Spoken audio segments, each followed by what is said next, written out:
Sejam todos bem-vindos a mais um programa EBD na Web e que a paz do Senhor Jesus, que excede todo entendimento, guarde o vosso coração, os vossos sentimentos e vos permaneçam firmes na presença dEle, pois é para isso que nós fomos chamados. Estamos felizes, nesta semana estaremos estudando a lição de número 6, o profeta Elias e Eliseu, seu sucessor. Sucessões são coisas complicadas, podem dar certo, podem dar errado. Uma sucessão é um momento crítico, onde haverá uma troca de liderança, de chefia, de comando, e evidentemente, às vezes, isso não é linear, né? Às vezes acontecem bruscas alterações, acontecem descontinuidades, e isso pode trazer problemas para o povo que é liderado. Na Bíblia nós encontramos duas sucessões que tinham tudo para ser críticas, mas deram certo, que foi a sucessão de Moisés para Josué e a sucessão de Elias para Eliseu. Pois Moisés e Elias eram grandes líderes, grandes profetas. A Bíblia diz de Moisés que não houve nenhum profeta como ele, depois dele na terra, né? Alguém com quem o Senhor falava face a face. Nós sabemos que Elias também era um profeta destacado. E substituir Elias, evidentemente, seria uma situação muito difícil, não podia ser qualquer pessoa, nem de qualquer maneira. Os irmãos vão lembrar que o profeta Elias virou uma referência tão grande, não é, que atravessou o tempo. A influência de Elias não fica restrito apenas às páginas do Antigo Testamento. Nós sabemos que o próprio Jesus, né, confirma isso.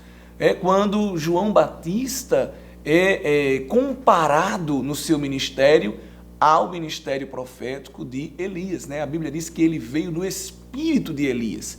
Não que ele era a reencarnação de Elias, como alguém até já quis deturpar as Escrituras Sagradas. De maneira alguma refutamos veementemente essa visão. O que se entende é que aquele poder, aquela unção, aquela autoridade dada por Deus que repousava sobre Elias, vai irromper também na vida e ministério do profeta João Batista.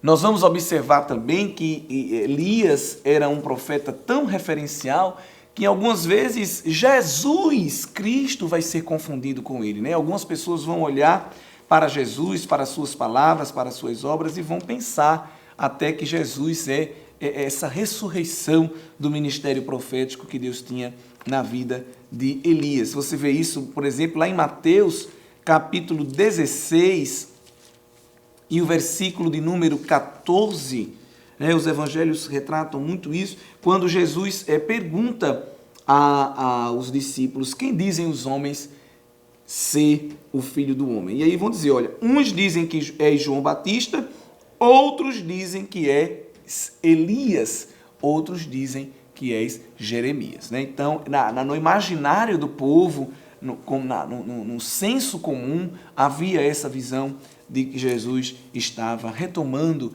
essa porção de Elias. Lá em Marcos 6 e verso 15, isso daí é mais uma vez repetido, assim como no capítulo 8 e o versículo de número 28, e lá em Lucas, capítulo 9, e os versículos 8 e 19, né? Quando nós vemos que Herodes, ele chegou a saber do ministério de João Batista, e aí nós vamos observar que também eles vão confundir João com Elias, né? É dito aqui que alguns que João ressuscitara dos mortos, e outros que Elias tinha aparecido, e outros que um profeta dos antigos havia ressuscitado, né? Aí Herodes vai dizer, olha, João eu mandei degolar, mas quem é este aí de quem eu ouço dizer tais coisas, né? Como que diz, eu mandei degolar João para parar isso e agora isso continua?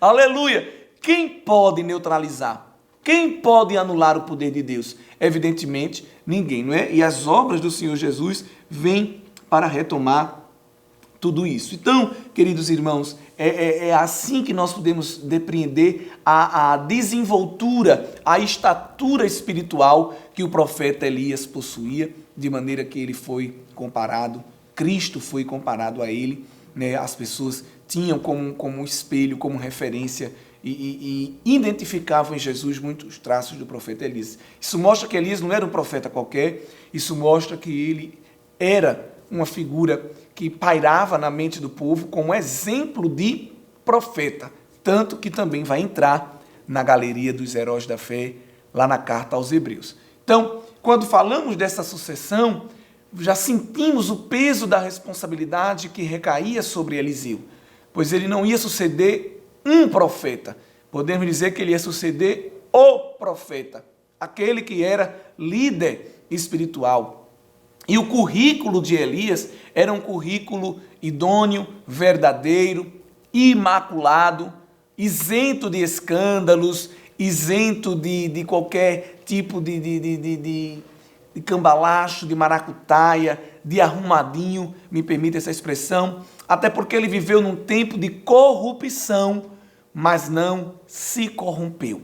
Lutou veementemente contra a apostasia, contra a idolatria, contra a irreverência, a imoralidade, sendo uma voz de Deus na terra e tendo seu ministério confirmado por fogo. Nós vimos em 3 momentos cruciais do seu ministério, Deus vai responder a Elias com fogo do céu. Lá no Carmelo, lá quando ele recepciona os enviados em grupos de 50 do rei Acasias e também na sua ascensão aos céus, né? E aí, para destacar alguns ensinamentos nesta lição de número 6, nós vamos nos prender à leitura bíblica que está no 2º livro dos Reis, capítulo 2, do versículo 1 ao 15. Debruçando-se sobre esse texto, nós depreendemos do contexto muitos e profundos ensinamentos, né? A primeira coisa que nós devemos de observar é que no primeiro verso, sucedendo, pois, que havendo o Senhor de elevar a Elias no redemoinho ao céu, Elias partiu com Eliseu de Gigal. Dá-se a entender que Deus já havia dito a Elias que ele seria tomado por Deus, né? Que ele não ia morrer, mas que estava chegando o tempo dele ser ascenso, né? Tomado por Deus aos céus. Algo incomum no Antigo Testamento. Isso só vai acontecer lá em Gênesis 5 com Enoque e uma última vez aqui com Elias. Apenas esses dois no Antigo Testamento. Então, é algo incomum porque o judeu ele entendia que quando morria, na visão, na cosmovisão judaica, ia-se para o Sheol, ia-se para o lugar dos mortos. E muitos deles nem tinham a mente aberta e uma visão esclarecida da vida após a morte, da consciência, né, do estado consciente mesmo após de morto, haja vista que a alma é eterna. Então, essa visão vai sendo construída ao longo dos séculos. Até mesmo o Senhor Jesus vai ensinar sobre isso, porque nós sabemos que havia uma escola de religiosos na época do Senhor Jesus, os saduceus, que não criam na ressurreição. Eles acreditavam que a vida se findava literalmente aqui quando o corpo tombava. E Jesus vai trazer ensinamentos mostrando que de fato a vida, ela em Cristo é eterna e as pessoas vão ter consciência. Se for ímpio, vai permanecer consciente sim no castigo eterno. E o justo, evidentemente, será levado até a presença de Deus. Mas o que eu quero chamar a atenção então é que Deus vai quebrar um protocolo, um paradigma na vida de Elias, dizendo, olha, você não vai morrer a morte comum, natural, você vai ser trazido, né, para a eternidade de uma maneira peculiar, de uma maneira toda singular. E aí Elias vai fazer uma volta, um circuito na terra, em 3 porções, Gilgal, Betel e Jericó. Esses 3 lugares vão ser visitados por ele. Estamos colocando aí um mapa para você poder identificar essas cidades no mapa e aproximadamente aí o caminho que Elias vai fazer acompanhado de Eliseu. Cremos que não foi aleatório esse circuito, pois mais à frente nós vamos perceber que essas cidades concentravam as famosas escolas de profetas, que eram aqueles ajuntamentos onde homens se reuniam para aprender de Deus, para orar, para se debruçar sobre a sua palavra, sobre a sua vontade, e ali já haviam homens que faziam esse trabalho. Outra coisa interessante é que quando Elias e Eliseu chegam no ajuntamento de Betel e no ajuntamento de Jericó, os filhos dos profetas, esses filhos de profeta aqui não é no sentido genealógico, descendentes, mas é uma expressão como que discípulos dos profetas, os alunos, não é? Então, quando Elias e Eliseu chegavam, que eles recepcionavam, chegavam para Eliseu e diziam: "Estás sabendo que Elias vai ser arrebatado aí, vai ser levado ao céu?" Não é? E aí Eliseu, evitando especulações, evitando cochichados, comentários, dizia: "Olha, eu também estou sabendo, mas ninguém fala sobre isso", né? Pois havia uma solenidade neste assunto. Então, até os filhos dos profetas já estavam sabendo. Então, há uma clareza aqui de que não foi uma ação surpreendente, uma ação súbita, mas que houve uma preparação na mente de Elias, de Eliseu e também dos filhos dos profetas, aguardando este acontecimento que tinha sido prometido e revelado pelo Senhor. Outra coisa interessante a se chamar a atenção aqui, no verso 2, é que Elias vai dizer a Eliseu: "Fica-te aqui, eu vou ali em Betel e você fica." Ele vai fazer isso nesse momento e vai fazer também quando de Betel se dirige para Jericó, como aparece no verso 4. E mais uma vez ele vai dizer a Eliseu: "Fica aqui." E nesses dois momentos Eliseu dirá: "De maneira alguma, eu ficarei ao teu lado, eu te acompanharei." Um teste de lealdade, um teste de companheirismo, não é? Elias já estava findando o seu ministério terreno e talvez ele estava testando se Eliseu ia continuar com ele até o fim.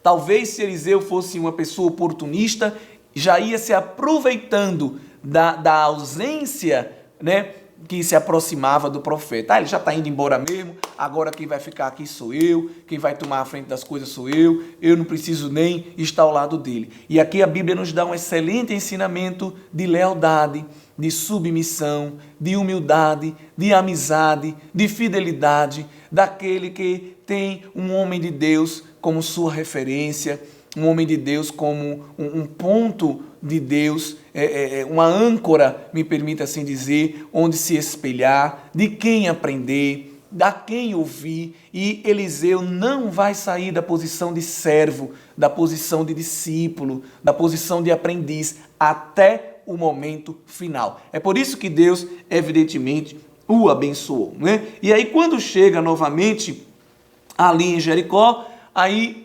Elias, por último, agora vai dizer: "Olha, fica aqui que eu vou para o Jordão." O Jordão era o ponto final da viagem.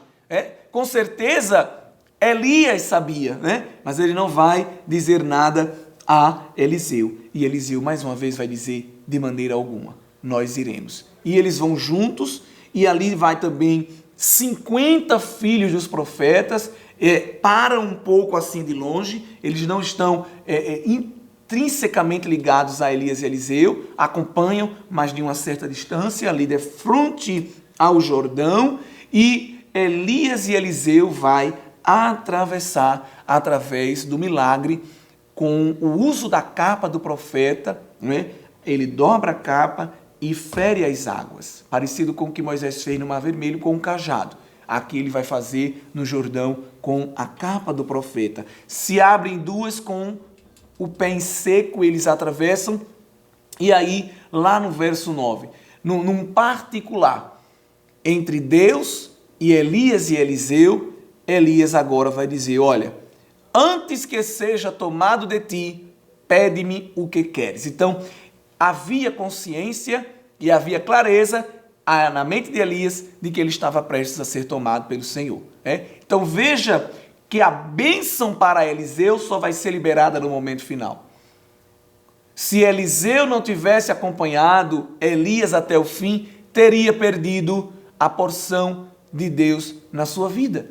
Se Eliseu tivesse ficado lá em Gilgal mesmo, ou em Betel, parado no meio do caminho em Jericó, teria perdido a manifestação da glória de Deus. Mas quem permanece fiel, recebe de Deus as porções, não é?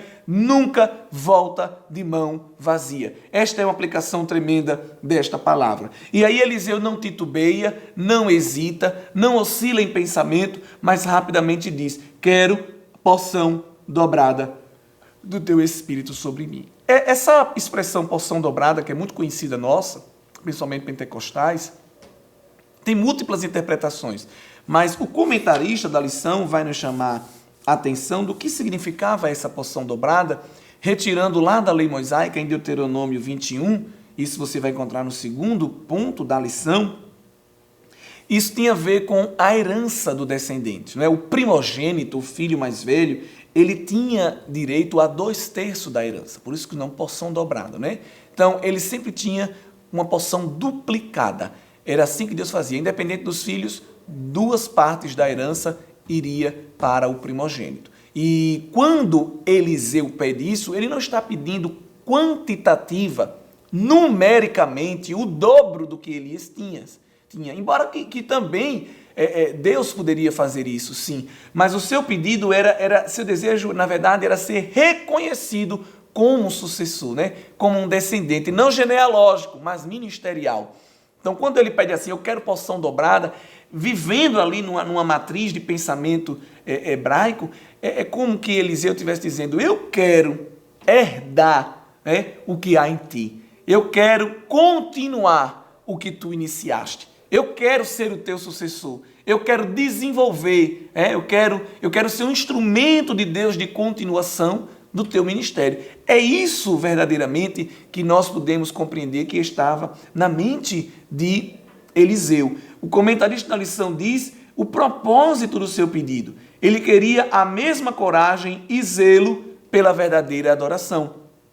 Podemos avançar dizendo que Eliseu queria a mesma coragem e zelo para defender o povo de Deus contra a apostasia, contra a imoralidade, contra a idolatria, contra a irreverência, né? Manter firme os valores éticos e morais que Elias defendeu sob a proteção e direção divinas. Então, quando ele pede essa porção dobrada, muito mais do que o dobro, o que ele está pedindo é que haja sobre ele uma continuação do que Elias iniciou. Então, essa é considerada uma linda sucessão, porque não há uma descontinuidade, não há uma quebra, mas há sim um segmento pacífico, não isento de problemas, porque esses problemas virão logo após Elias ser tomado. Os primeiros desafios já aparecem na vida de Eliseu, mas há uma continuidade na presença de Deus,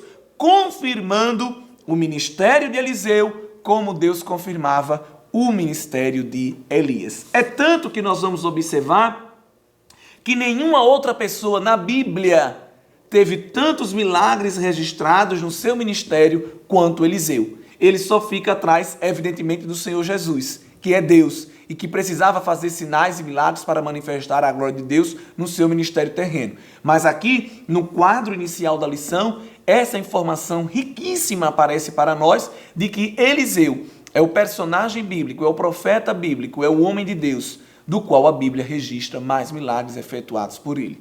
Claro que por intermédio dele, pois era poder divino. Há uma verdade que nós devemos observar, que a Bíblia é frugal no registro de milagres. A Bíblia não está interessada em mostrar milagres toda hora.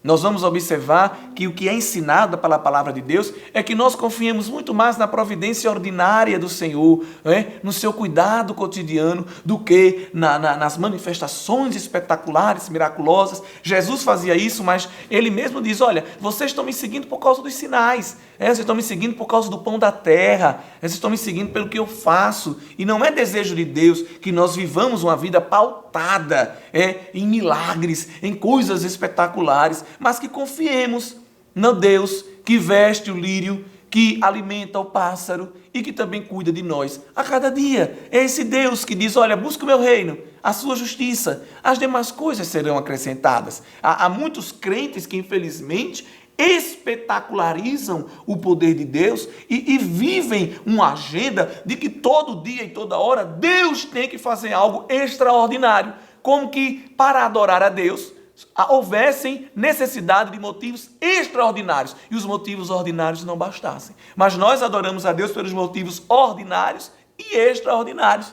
Pelos motivos rotineiros, cotidianos e comuns e também, claro, pelos motivos singulares, apoteóticos, pelas suas manifestações gloriosas. De qualquer maneira, Deus é Deus em todo tempo e no meio de todas as ações, né? Mas quando nós vamos ler a Bíblia, vamos observar que os milagres, eles se concentram em alguns momentos. E que momentos? Geralmente momentos de recomeços. Foi assim na vida de Moisés, na vida de Samuel, na vida de Eliseu, na vida do Senhor Jesus, na vida dos discípulos, dos apóstolos, né? Os recomeços espirituais na vida do povo de Deus, tanto em Israel como na igreja, nós vamos ver que eles são marcados de milagres. É Deus deixando sinais da sua ação e do seu poder sobre o seu povo. Então, Deus vai confirmando, né? Porque Elias já vinha de um ministério robusto, sólido.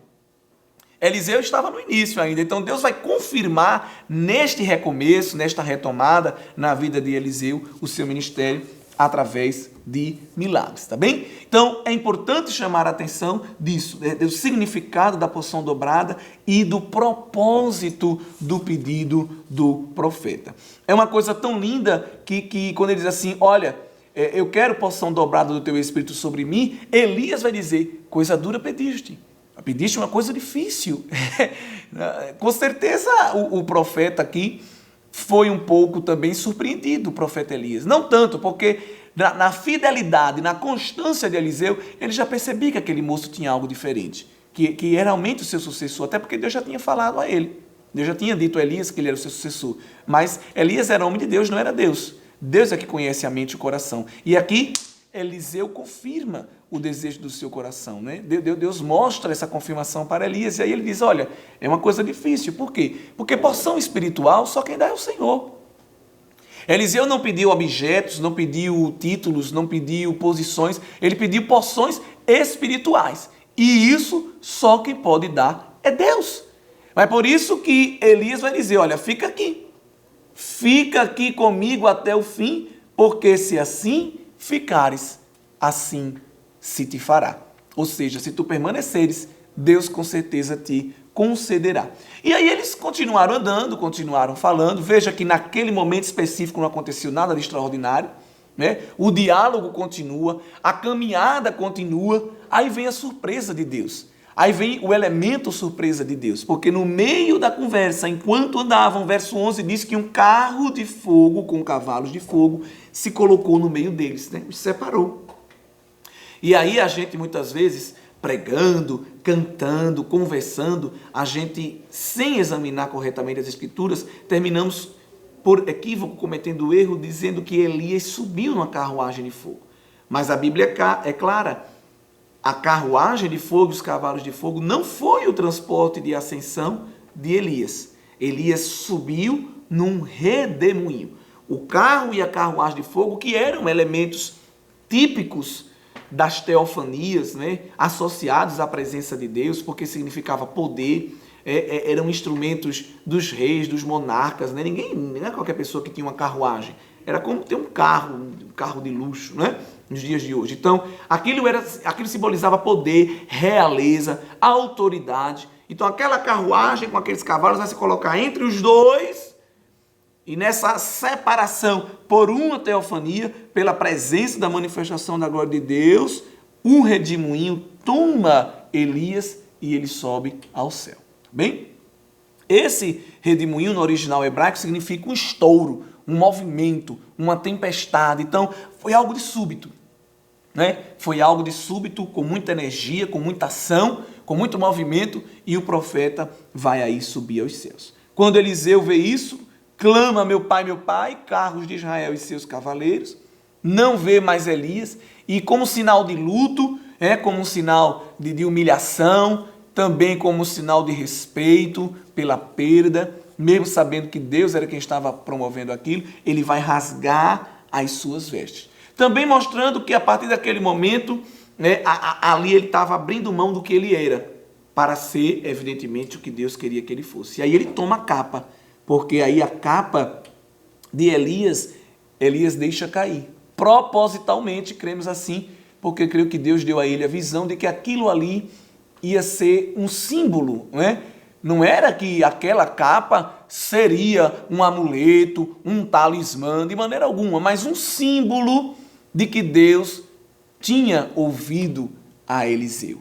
E Eliseu ainda não tinha no seu coração essa prepotência de ele subiu, agora sou eu. Não, tanto que ele vai rasgar as vestes, ele vai clamar, meu pai, carro de Israel e seus cavaleiros, né? Como quem pergunta assim, meu Deus, quem vai assumir agora? Como é que é isso? Fiquei só? Olha só, né? O homem pequeno, mesmo sendo um homem de Deus, mas ele reconhece sua fragilidade, sua pequenez, e aí quando ele observa aquela capa, ele pega ela e volta para a borda do Jordão. E quando chega na borda do Jordão, olha que coisa linda, ele diz, onde está o Senhor, Deus de Elias? Porque no verso 14 diz que tomou a capa que lhe caíra e feriu as águas e disse, onde está o Senhor Deus de Elias?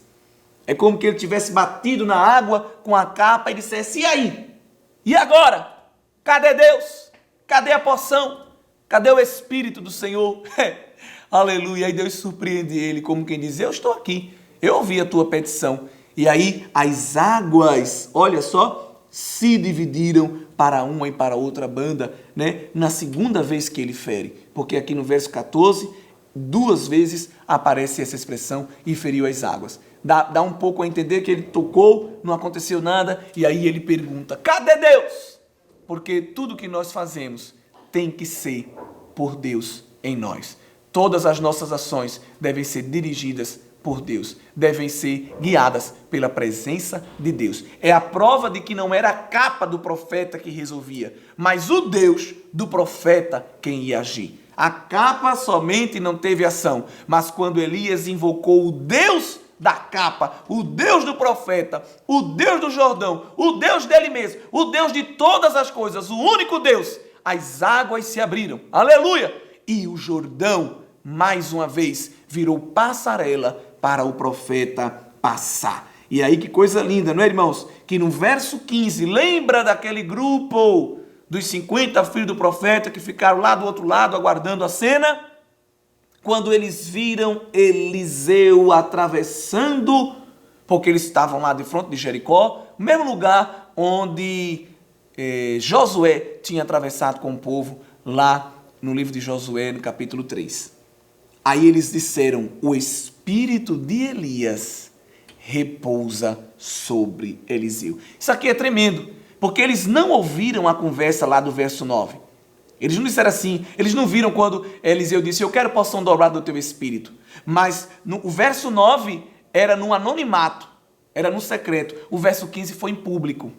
Não é? Então, a aliança que Eliseu fez com Deus através de Elias, ninguém viu. Mas a resposta dessa aliança, o efeito dela, todos viram no verso 15. E testificaram que aquela porção dobrada, aquela unção, aquela continuidade do que havia sobre Elias estava sobre Eliseu. Porque quando um homem morre, disse certo teólogo, quando um homem de Deus morre, nada de Deus morre junto. É uma frase do Charles Swindoll, do livro que ele tem sobre Elias. Vale a pena até ler, é uma coleção de personagens bíblicos. Então, quando um homem de Deus morre, nada de Deus morre junto. O homem passa, mas Deus fica. Elias se foi, mas a unção de Deus permanece. O poder de Deus continua agindo. Nunca devemos pensar, ai, fulano se foi e agora acabou-se tudo. Não, porque a igreja não está firmada em homens. O povo de Deus não está firmado em homens, mas na rocha eterna, imutável, inabalável, que é o Senhor Jesus. E para cada tempo, Deus sempre tem uma pessoa. Para cada tempo, Deus sempre vai usar alguém. Eu não sei se você é um Elias ou se você é um Eliseu de Deus, mas saiba que para cada tempo, Deus tem alguém. E você é a pessoa desse tempo. Que sejamos instrumentos de Deus na terra e que estabeleçamos como prioridade em nossa vida sermos cheios do Espírito do Senhor. Como diz a verdade prática, a história de Elias e Eliseu nos inspira a andarmos com pessoas que desfrutam de intimidade com Deus e que por isso vale a pena ser seguidas e imitadas. Deus abençoe a todos, em nome de Jesus. Você sabia que a Livraria Arca Missionária vai até você?